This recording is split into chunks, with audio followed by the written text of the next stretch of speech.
They hate when you elevate. They stacking up losses, I'm handing them out, yeah, I had to go delegate. They feel like I'm floating, I'm lost in the moment, I swear I could levitate. They never believed that I would really fly. Yo, what's up, everybody? Welcome back to another great episode of Express Yourself with Xpress. I'm your host, Xpress, reporting live from Network Studios. And thank you, as always, for tuning in. And you know how I start off, if it ain't with the kicks. It's usually with an expression of the episode, no longer the week, because things is going on. So the expression of this episode I want to say is belief. Make sure even if no one does believe in you, you believe in you. You can't make your stuff move if you don't move it. And also, no matter what doubt happens, trials and tribulations, believe in yourself. Whatever is supposed to happen at the right time will happen at the right time. Which brings up the amazing guest I got in the house, speaking of time, because he definitely knows what time it is.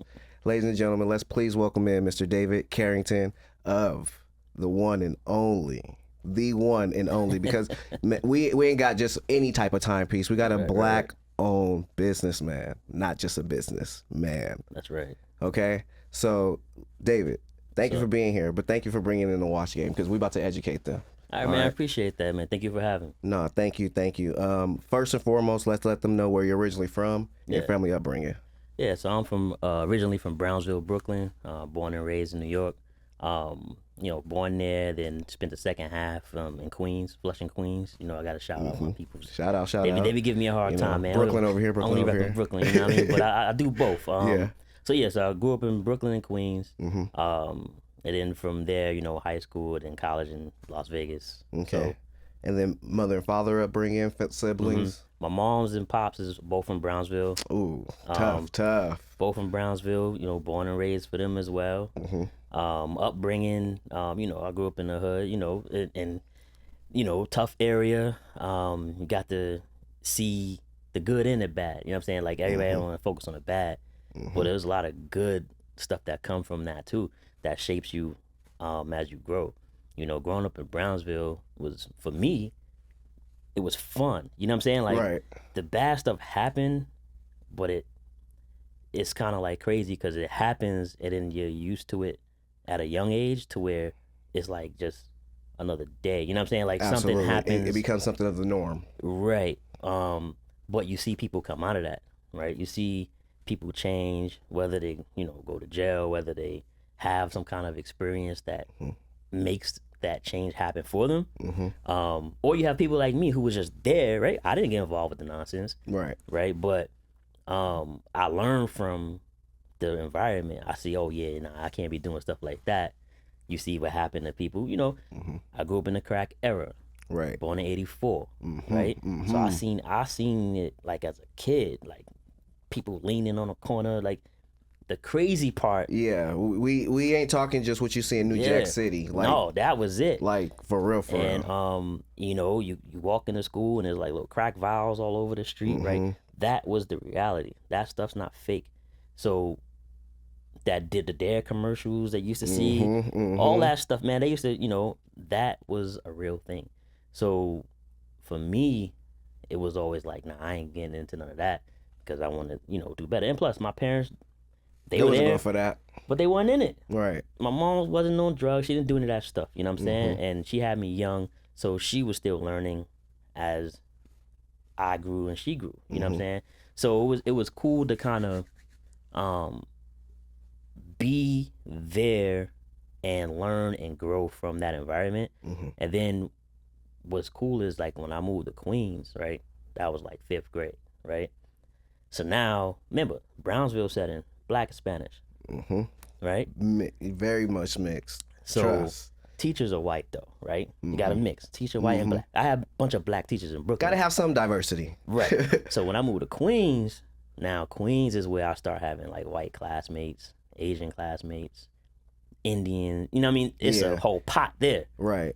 But you get that element of like, okay, you already got like the rough and tough part already instilled in you, but now you're learning about other cultures and how they do things, but you have little patience with disrespect. Very low tolerance. Right? Because you come from there and if somebody punk you, that's going to stick for you. That's something that you wear It's a forever. challenge.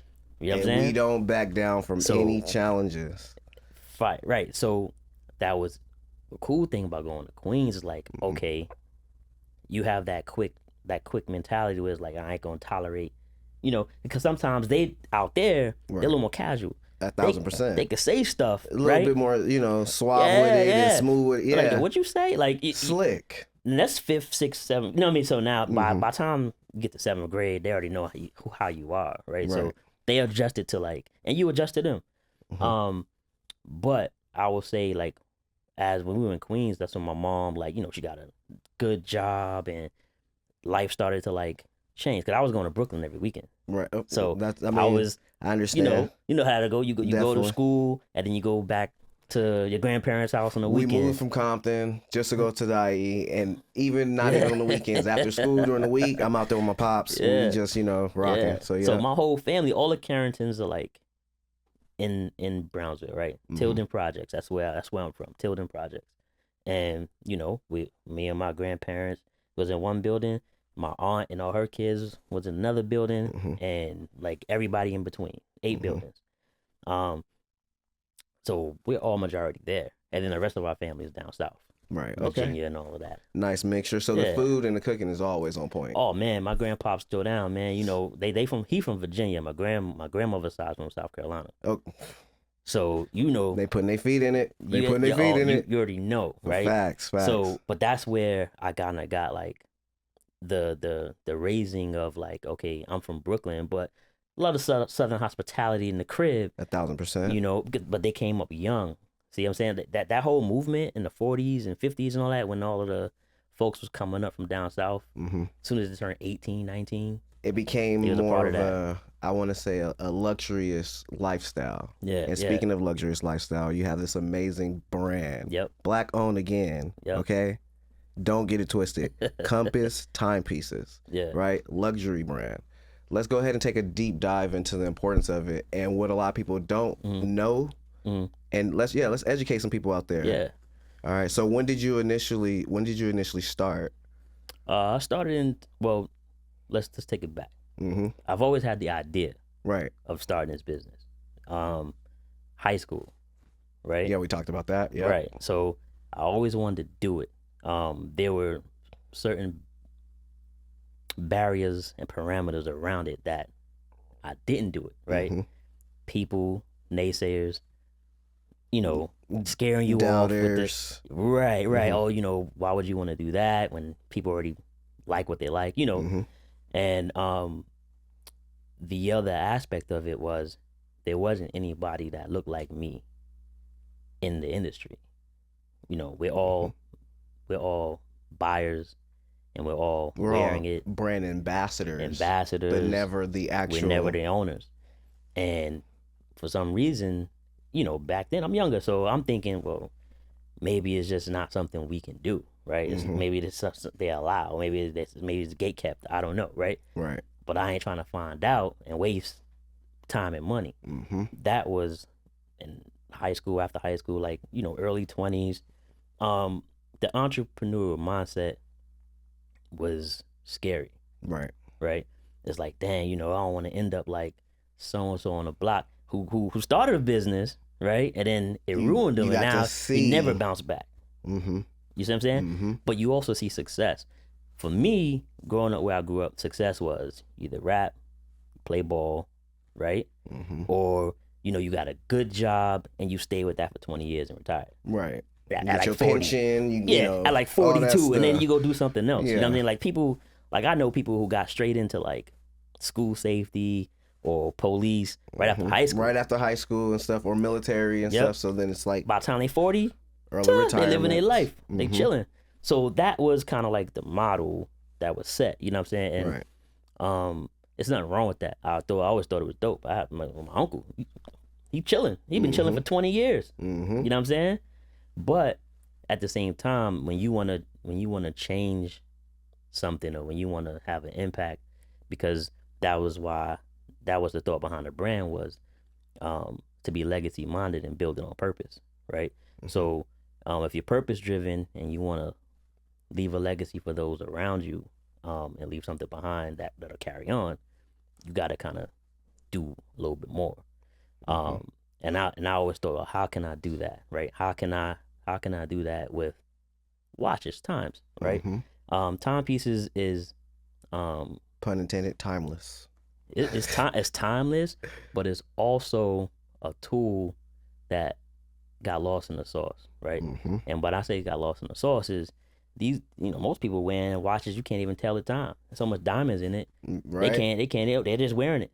At this point, it's just a fashion statement. yeah, you ask them what time it is, they pull out their phone, right? So that's just what it is. Mm-hmm. We gotta respect it. But at the same time, it could have meaning. It could have a purpose. It could be in support of something, right? And that's where I was like, there's a space for me to go and highlight that. As a black man, as wanting to represent not just my community where I come from, but communities all around the world. Culture. Right? The culture, the just being able to change, to be able to change an idea around different things, right? So my main thing is, how can I penetrate this but make it not to where I'm just coming in kicking down the door, right? Right. I want to come in, I want to be able to talk to people, I want to be able to influence. That's Right. the word. See what I'm saying? I want to influence people who come before me. Pardon me. No, you solid. This thing is tripping. Again, he's a businessman. Nah, I think this is just one of my alarms, G. But I need to know who ignited the legacy in you. Who was that person that put that in you to basically fulfill your dream into reality? I think it's twofold, right? So it's me seeing my grandpops, right? For example. Man, he That guy, already going there, man. Yeah, because that guy worked in a candy factory for like 30 years, right? And then then one day they decided to close the doors. They didn't tell him anything.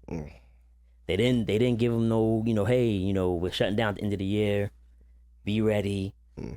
One day they just decided to they come to work in this padlock, you know what I'm saying? Close down.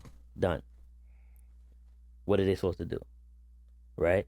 So I say that because I saw it. One day he just came home and everyone went back to work. I was like, yeah, what happened? And he put everybody on with that job, like my step pops, cousins, anybody who I knew as an adult at that time worked at that factory out of high school, because they paid well. You know what I'm saying? It was one of those things where I'm gonna go to college, or he was the compass for them. You know what I'm saying? So when that happened, I was like, well, dang, ain't no security and none of this stuff. So it's like, how I don't want to be working for somebody for 30 years and they just say, you know what, numbers don't match, you out of here. Yeah, yep. You know what I'm saying? Status quo. And how can I change that for my family to where that doesn't matter? You see what I'm saying? So the legacy part of it is being able to go ahead and create that with this business and provide an avenue for choice. I didn't have a choice. None of us had a choice. We had to do what we had to do. I want my kids to have a choice. Do I want to take up, daddy's business, or do I want to go do my own thing? Right? Build your legacy. So it's still a legacy. They still be attached.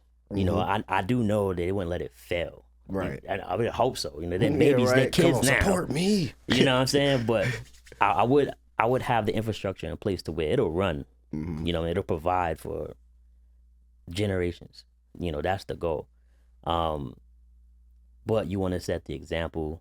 You want to set precedent for going forward. And you do that with intention, and that's behind your products and behind how you market, how you react, how you deal with people. Coming from where we come from. Yep. Because I'm about to Right? have you. I'm about Coming to have from you where we come from. Yep. If it's whack, a lot of the times, that's just what it's going to be known as. You get put in a box. And influences are there. Like when I was growing up, we had, I won't say growing up, when I was at that age, 13, 14, 15, you had Fab, You had Jay-Z. You had a little bit of Juice. You know what I'm had saying? Dipset, you know. There was like Yeah, like Dipset and them, they was a little bit later. That's high school, right? okay. Oh, okay. So they're like, into high school, G Unit, into high school, but the Maces of the world, Fabulous, the guys who was throwing the rollies in the sky and all that. Absolute. Jay-Z on the billboards. Early days of Cam. Yeah, exactly. Yep. Those were the guys who was saying, yo, because Fab had the Techno Marina. Tech Marina was hot for a little minute, right? Then Lockman was hot for a little minute. Yeah. So these brands, they're still around, but nobody talks about them, right? So that showed me that our influence is crazy. Now, speaking of influence in the world in the space that you're in, talk about, and this is a competitive nature. Yeah. Why should someone pick your product over the rest of the products? Yeah. So someone should compete with them. For sure. I think. See, I don't look at it as competing with them, right? Okay. Because it's enough. It's enough in this world for us all to eat, right? So, I would just say, they should come to where I am in my products, simply because there's still purpose behind it. Like you want to put something on and have it mean something to you. It's not just because it looks good, right? It's not just because of the name. You make the name. I try to tell people all the time. You make Rolex, man. Like, you know what I'm saying? Like, Rolex is always going to be there. It was there for 200 years. They're going to be here for when you're gone. You're not going to change that. But what you can change is Compass is just starting. I'm the Rolex of 1782 or whatever. Right. You know what I'm saying? I'm just starting. So now, by you coming over here, you're building something. You're a part of that. You know what I'm saying? You're one of the pillars. It's early. Everlasting legacy. Yeah, it's early. You're one of the early adopters, right? So what's going to happen is 20 years from now, when my business is bigger or more known, you're going to be able to say, I got one from, right? And it's worth whatever it's worth because you got one of the original pieces, because all my pieces are going to be limited. I'm not going to make the same watches forever. You know what I'm saying? So I think that part of it should be exciting. The collector part of it, the legacy part of it, the idea of supporting, if it's community wise, you support someone that look like you. The money's gonna come back to you and your kids, because I plan on not just building my business but giving back, right? Through different charity efforts. Like I kind of told you before. We ain't new to this. We true to this. Yeah. We had the honor of being honored at a Brotherhood brunch. Shout out to Chrissy. Yep. Thank you, Bobby, for everything as well. But yeah, we definitely had a deep dive into what makes his watch, but not even just his watch, his way of thinking and living, stand out, even throughout all the other naysays and stuff. Yep. So with that being said, I have some dope blast from the past things I'm gonna hit you with right now. Right, and then we'll get back into the amazing story, but right now everything has a beginning, a compass. It has a beginning, middle, and end. Yep. But this is still going. Yep. So everything that's gonna be on the screen, I need you to go ahead and just let me know what it meant to you and how it pushes you to keep going. Yeah, so this is a huge moment for me because Don Cheadle came up to my table, right? And there was no prerequisite like prejudice as far as like I only wear this, I only wear that. These people are rich, and when you start getting around these type of people, the mentality is different, right? So what happened was he looked through the watches. He liked everything he saw, but he picked that one up, and it spoke to him. He's like, just tell me about this one, So that's the Explorer, man. So I told him about the whole idea of the Explorer, right? And that's basically it's one of the journeys to finding purpose is your exploring phase, right? So that could be anything though. It don't just mean like the beginning, right? You could be mid-career and want to explore something else. You know what I'm saying? You could be writing a script. You got to explore new ideas. So that's the idea behind that watch. Is it's more like you're exploring different things. So he loved that idea, and he picked it up and never put it back down. You know what I mean? And it's funny because I work out in Santa Monica. I seen him riding his bike up the street like just a regular normal person, and I promise you, because that's a brown band. Yep. It was on. No lie. Yeah. About a couple weeks ago. Yeah. That's dope, man. And like I said, once people have them, I don't know if they wear them or not, or if they just buy it because they're supporting. But I appreciate the support, and it's one of the hopefully many sales I do. And like I said, one of the things I do is I hand deliver all my pieces if they're local. So I make sure you get that white glove treatment. And if you guys know, this is just a little tidbit. You're the third person that's done something with an Avenger that's been on my show. So I've had individual style Avengers and stuff like that. You're the third person. War Machine right there, y'all. All right, so this next guest of ours would be a couple of Twin Tower Lakers, ex-Lakers. I keep on saying if we would have just brought them back another year, it would have probably happened again. But that's just me. And probably a few other people, our producer. But talk about what this moment meant to you. Yeah, so this moment was cool. I was at the World Series of Poker. And I think Dwight was playing. And it was one of those things where I'm trying to get the brand out there. I'm there kind of just politicking, right? And the cats who are throwing the event, I'm already like in communication with them, right? So I'm already you good. You said. So I'm just there at this point, and I'm just like, yo, man, like, all right, so we gonna get this picture, and they're like, all right, so that was just kind of like just a candid moment, where I got to talk to them, small talk with them about what I do and things like that, and this is the very beginning, so they know nothing, I barely know what to say to them, you know what I mean? So it's just like, all right, you know what? I just show the watch or whatever, post it on my page, tag them, and if they come through later on to see that picture, and I'm already somebody by then, or got a little more motion going, it'll come back up. You're somebody because if you wasn't, this picture would never happen. The purpose wouldn't have happened, which was before this picture. Right. So keep on working in your purpose. The purpose is what got me there, right? And that's from the people behind the scenes too. See, one thing I don't typically like harp on is that I'm always doing the work behind the scenes.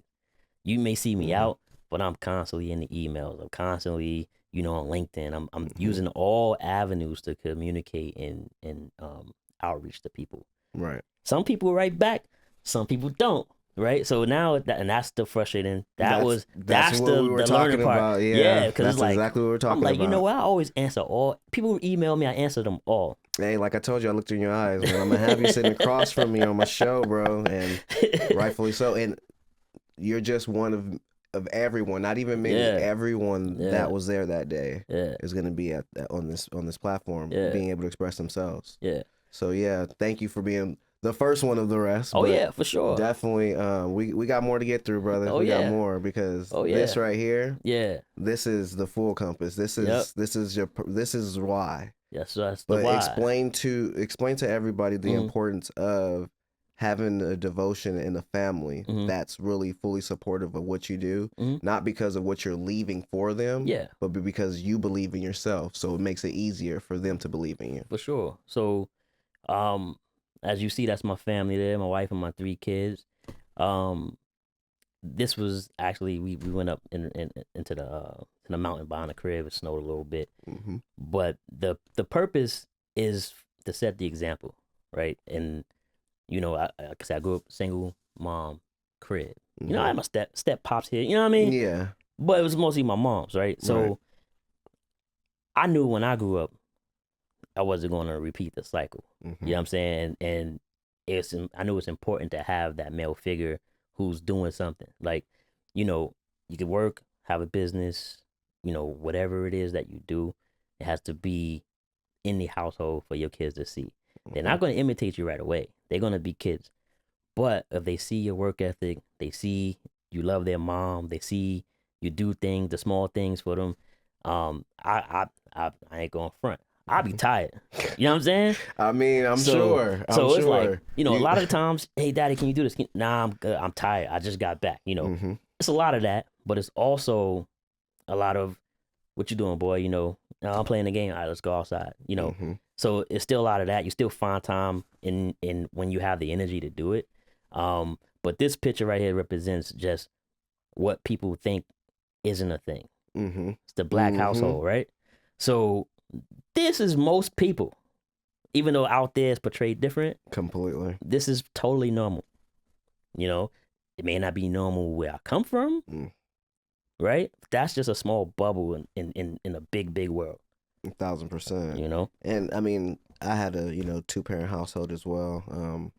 And despite what anybody did, the main thing was making sure they provided. yeah. So for me, it's just like, I understand this way too well. Yep. Too much because I'm the only boy too, and I'm the oldest. Right. So it comes with trials and That's right. tribulations. And my grandparents were together too. So yeah, I had that as well. Luxury. So it was just sometimes that generational skip. You know what I mean? It was what it was. But I think people need to see stuff like that more to just change the narrative a little bit. Because that is annoying when you see like statistics come out and it's like, wait a minute, it's no facts really behind it. Yeah. Because we should just do our own statistics and give them to them. Correct. But yeah, we still got some more, brother. We still got some more.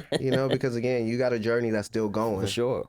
And these are just moments within it. Yep. So let's talk about when this moment first came together with you guys. So this is at the Cedric the Entertainer Celebrity Golf Classic, right? So I got to work with Hammond Entertainment. They put it all together. My man Bill, Shout my guy, out. because he gave me the opportunity to be there. You know what I'm saying? He believed in my business and what I'm doing and what I'm building. And it always takes that one or two people to believe in what you got going on, and want to support what you're doing. And sometimes they're just putting you in front of the right people, right? Opening a certain door for you to walk through and do what you got to do. Right. So shout out to them. This opportunity came from them on the golf course, and it was a lot of dope people there that I've obviously never met. That's a realm that I'm not a part of. But you can still get in and mix and mingle and find your way. Right. And I was able to be myself. See, that's the main thing. I don't code switch for nobody. You know what I'm saying? So that's one thing. People are shocked when they speak to me, and I still use, I still talk how I talk. You're going to hear certain words and it's like not normal, but they'll go and then they'll laugh. You know what I mean? They'll laugh about it. Or just ask you where you're from. Yeah. They'll ask where I'm from, but they'll laugh because typically people, even from where I'm from, will try to code switch. You're right. And fit in with what they got going on. But, I fit in any hole, any peg, don't matter. That's a part of my personality. Yeah. So this was dope. And then my wife, she helps out with every event I do. So typically, it's a lot of talking. It's a lot of shaking of the hands. It's a lot of explaining because like everybody else who meet me is like, oh, how'd you get into it? Why? It's a difficult market, blah, blah, that whole thing. And it's explaining to them like, hey man, like acting is difficult. You still do it. You know what I'm saying? Like sometimes you gotta do what you gotta do. Everything takes Everybody time. sell cars. You know what I mean? So at the same time you have to explain why you do things, but also you can show the passion behind why you do it. And sometimes that's all it takes is for people to understand is because they have the same passion for whatever they do. You see what I'm saying? Just have self-belief. It's self-belief. It's also confidence in what you're working with. And also being not afraid for things to go wrong. I'm not scared for stuff to go wrong. Stuff break all the time. Not my stuff, like so to speak, but if it was, it's a part of. That's a way to improve the product in the biggest room for improvement. You could always find something wrong with something. You know always. What I'm saying? So that's why, and that was early. I'll say early on, that was my biggest fear. Like, what if I start like putting out watches and things like that, and then stuff go wrong? Like, what do I do? Right. And it's like, you know what? You meet and you network. So even now, I have a network of watchmakers here in the USA that I work with, right? So if something don't go right and I don't want to have to send it back to Switzerland for repairs and service, I got people here. All I had to do was network and make that connection and work out, my little side, I throw you a little something here to work with me. And boom, now I got people here that, okay, if one of these come in, they already know. But you build that by experience. See, I was already, when I was young, it was like I already counted myself out. Experience, but also great product. Great product. So it takes you a long way as well. It does. It takes you a long way, and that's the way to change the narrative too about us in luxury. That's right? why I wanted to say that. Because a lot of people have it misconstrued that if I don't have this brand or that brand, it's not luxury, but it's maybe not of your norm just yet, but it's there. You just haven't opened your eyes up enough. Oh, yeah, for sure. And the luxury part of it to me is the service afterwards. Like you're not talking to somebody in India. You're talking to me. If there's a problem, you're gonna email me. Direct source. Right now, you know what I'm saying? I'm it. So y'all saw that little break. That was probably some stuff handled. Yeah, I'm it. So it's gonna get taken care of. I'm gonna do what I gotta do. You're good, and I'm responsive to everyone. I'm never too busy for a customer, a client, or whatever you want to call yourself.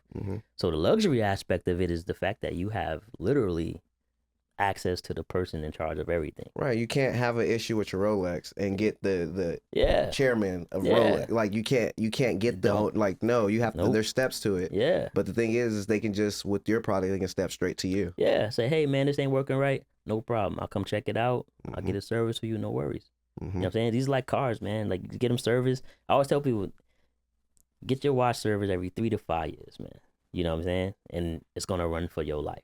Yep, it's about that time for me to figure out what I'm gonna do with mine. We're gonna talk about that one because I showed them that timepiece I got, and I'm just like, I think time is now. Yeah. Yeah, I had a dream about it. Yeah. And I woke up feeling more fulfillment. So I know the purpose is there. Yeah.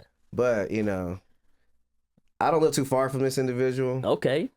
So when I see him out, I hope to see him, out and about. Yeah. But talk about what it meant to, like he's one of the, top 75. For sure. Like, Scotty, grew up watching Scotty, man. You know what I mean? So this was cool. Scotty came by the table as you see, and like everyone there, they love the timepieces, right? And complimented me on my brand, complimented me on the setup. And it was one of the things with my wife is just like, we grew up watching you, it'd be wonderful. We could just take a picture. And he was like, yeah, let's go over here by your sign and get the picture. So I was like, all right, cool.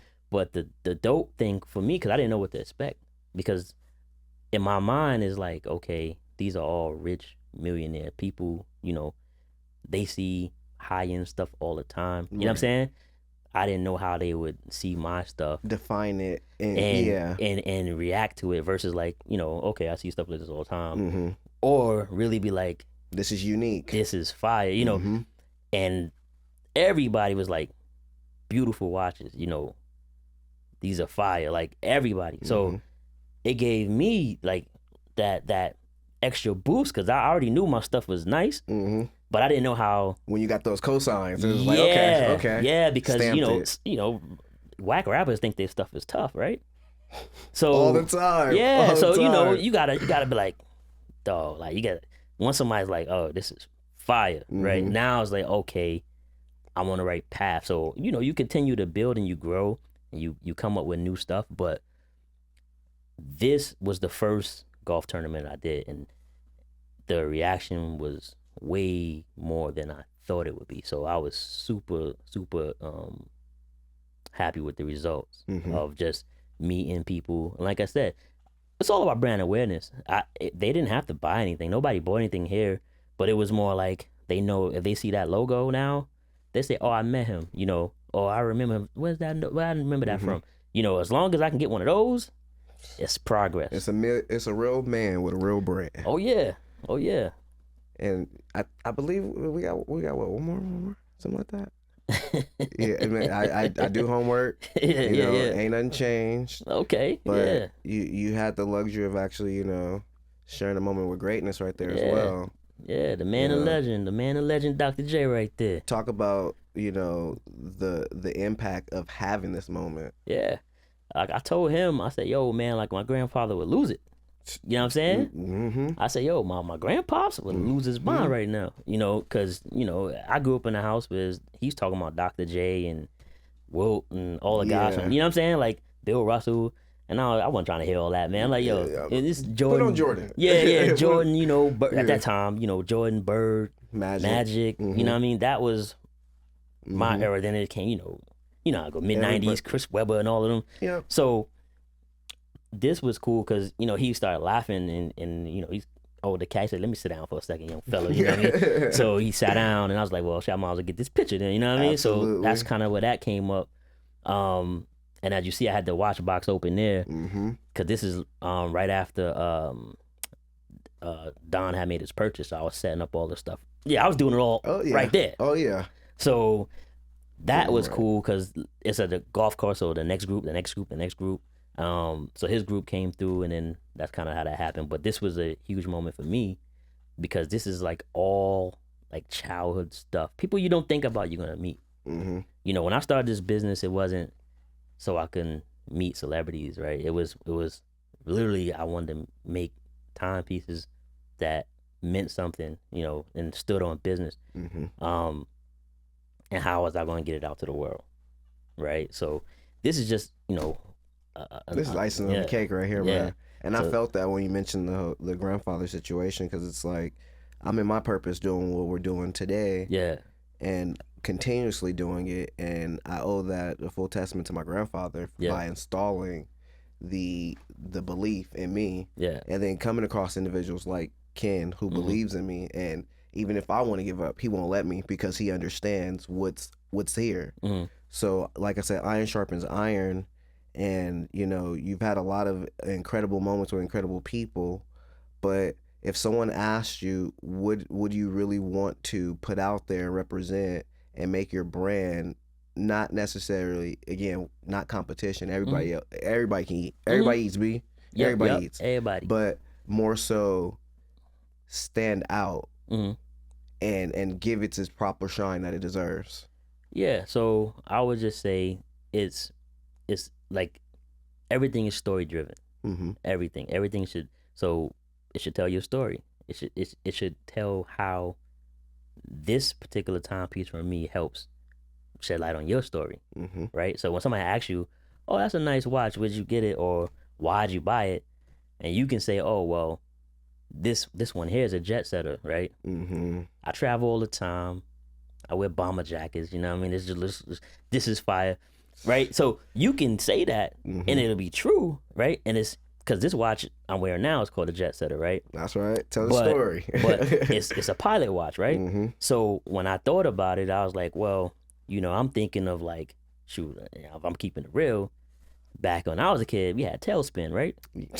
Tailspin. I'm color, ultimate cartoon kid. What color was his leather jacket? It was the brown. It was a nice, he had the little fur on the collar, right? It had the fur around the collar, had the hat. Yeah. So when I did this one, I'm like, what color that remind you of, right? So that was the thought behind it. You know what I'm saying? So I was like, you know, I like to bring little stuff from that I thought was cool when I was younger, right? You know, and bring it to life, but also there's a meaning behind it. It comes from somewhere. It's not just anywhere, you know. So when you wear it, it can mean something else to you. You know what I'm saying? That's why I say it's called, you know, it's called the jet setter. I'm a jet setter. I fly out of town for business. I wanted a pilot watch, or you're a pilot. You fly planes, right? Or you can just want to be a supporter of a black-owned business, right? And that and you can do that without that being the main cause, right? Because I do understand, like, a lot of businesses, they like to say I'm black owned, right? Black owned. That's like the selling point, right? For me, that's just the cherry on top. You know what I'm saying? You already said this is nice. You already said you like the product. Then when you look up and go, oh, you the owner? I go, yeah. They go, right on. And then it makes it more right. That just adds to what they already liked versus that being, you know what I'm saying? So that's what it's all about. So when you say, you know, what it means to you, why you have to watch them, I'm like, yo, first off, the watch is great. And then secondly, you know, the money I spend, I'm spending it with my own folks, exactly. Right? Everybody started that way. I try to tell people all the time, every big business you could think of started within their communities, and their communities supported them. They grew, and then we found out about them, and then they grow even more, and then everybody else found out about them, and then they grow even more than the world finds out about them. You know what I'm saying? So I just want to do the same thing. That's typically why the events you see me at, the community events, they're, I'm branching out now, because there's interest, but typically, you can look at my pictures and see who I'm around. Who It was like a FUBU situation, for us yeah, by us. yeah, and that's kind of like the building blocks. Start with us. Now, when I get to a point where everyone is interested, everyone wants a piece. You have to accept that. Right. It's a part of growth. It's a part of growth, and it's a part of expansion, right? But guess what? Those same dollars still come back to the community. You see what I'm saying? And I'm not saying I'm exclusive to our community. It's literally how everyone starts out. When you start out, the only people who want to know about you is the people around you. Yeah. You know what I'm saying? Close proximity. Yeah. And then it just expands upon that. All them European brands that we love, they started there. You know what I'm saying? And then they just worked their way They over worked their way over here. because we worked our way over there and brought it over here. Yeah, and so it's that's what we got to marketing. do. We got to take this and work this over there. I mean, it's Yeah. already over there, but we Yeah. just got to basically be at Paris Fashion Week, rocking it. We got to be at these places, Correct. rocking it and stuff like that. Correct. And just be more supportive, because it's like it is dope when you can say, hey, I'm a part of this brand that's everlasting, continuously growing. Yeah. And it is up there Right. with the rest. Yeah. And going to be bigger. That's right. And So- you like, we call it our collective, right? So when you're part of our collective, which is basically anyone who supports the business and follows the business, you're part of our collective. The thing is, even when the collective is outside, right? Y'all outside, y'all at this event, that event, and you see it somewhere, or you have it on. That's what it's all about. Because now everybody else got on their Rolex and their whatever, right? But you got on this, and you can go to the wrist roll confidently and put through this, right? And show your joint. That's what it's all about. Because that, 1000%. what's that? It's, even if they try to put their nose up at it, It's a conversation starter. It's a conversation So it's just starter. gonna get it going. Yeah. Yeah. And then hey, we can go bar for bar. It don't matter. You know what I'm saying? I got confidence in what we got over here. You built it. We building it. And you have credible individuals that stand by it as well. Right. And that's the piece that I'm still working through, right? It's by design, right? So I always said when I did start the business is that the price points and things like that, I used to hear it all the time. Like, we can't really afford that. You should bring the prices down, things like that, right? And I was like, no, because when you're starting a business and you set a value and you're building on that value, you just got to come to the fact that everybody can't afford your stuff. It's no different from Mercedes and BMW and everybody else. They're not going to lower the price of their car just because a few people can't afford them. You know what I'm saying? But those few people are going to do whatever they can to save the money to buy those cars. Exactly. You see what I'm saying? So that's what they should be doing. That's what they should be doing. So I say, hey, right now you may not be my customer, but in 5 years you might be. In 2 years you might be. You might hit the lotto and immediately might be. You see what I'm saying? Yeah, my mom called me the other day because the winner was in Sherman Oaks, and she was like, "Let me find out." I was like, "You think you wouldn't? You think you wouldn't?" Yeah. Shoot. So that's a part of it. Is the mentality of just understanding and being steadfast as far as like your decision making, because it is tough, man. Like when people are telling you like, I want one, but I can't get one, and it's like, dog, like I wish I could. If there's one thing that I've learned so much from this brother right here, it is discernment. You have to have discernment. Yeah. Like there is no ifs, ands, or buts to it, and it'll definitely bless you in the long game. But I need you to bless, our watchers and listeners. We're at the positive period of the podcast. Yep. With some positivity that you want to leave them with to help them persevere through whatever it is, idea that they're still sitting on, not making it into reality. Yeah. So I would just say, first off, stay positive in your thought pattern, right? Let that be a part of your process. But also, see your vision through. Most people have a problem with seeing the vision through because they listen to everybody around them. Sometimes go through your process, close the door, shut everybody out, think about it, put it on paper, and then follow each step that you put down. And then once you go through that process, everything else will be moot because you already have it down. That's what I had to do. You know what I'm saying? The idea came a long time ago, and then it came back. You know, what's meant to be is meant to be. Right, and then you have to block everybody else out. You gotta make it happen because that's why it happened before. Yeah, 1,000%. That's why I'm sitting here today. Somebody said, "Hey, you just got to do it." Yeah, you gotta do it, man. Super duper producer right there. And speaking of just got to do it, let them know how to find you, where to find you, and what time it is. Oh, for sure. So you can find me on, first off, our website, Compasstimepieces.com. Social media platforms is Compass Timepieces on Instagram, literally at Compass Timepieces. On X or Twitter, whatever it is now, Compass Time. Didn't have the character limit. Oh, okay. So it's Compass Time. And Facebook, Compass Timepieces. We're on those platforms, but we're heavy on IG for sure. Right, and you heavy in them streets the right way. Yeah, we heavy in the streets. Typically, I don't do every pop up or every event, but if there's like a opportunity out there that makes sense, we're typically in the building. 1,000%, man. Well, I'm gonna get my stuff right so I can be in the building as well. And get me one of them timepieces as well. For sure. Ladies and gentlemen, you already know who I am. It's your boy SB Press, and this is Express Yourself with SB Press. See you next time. Hey, when you elevate, the second of losses, I'm handing them out. Yeah, I had to go delegate.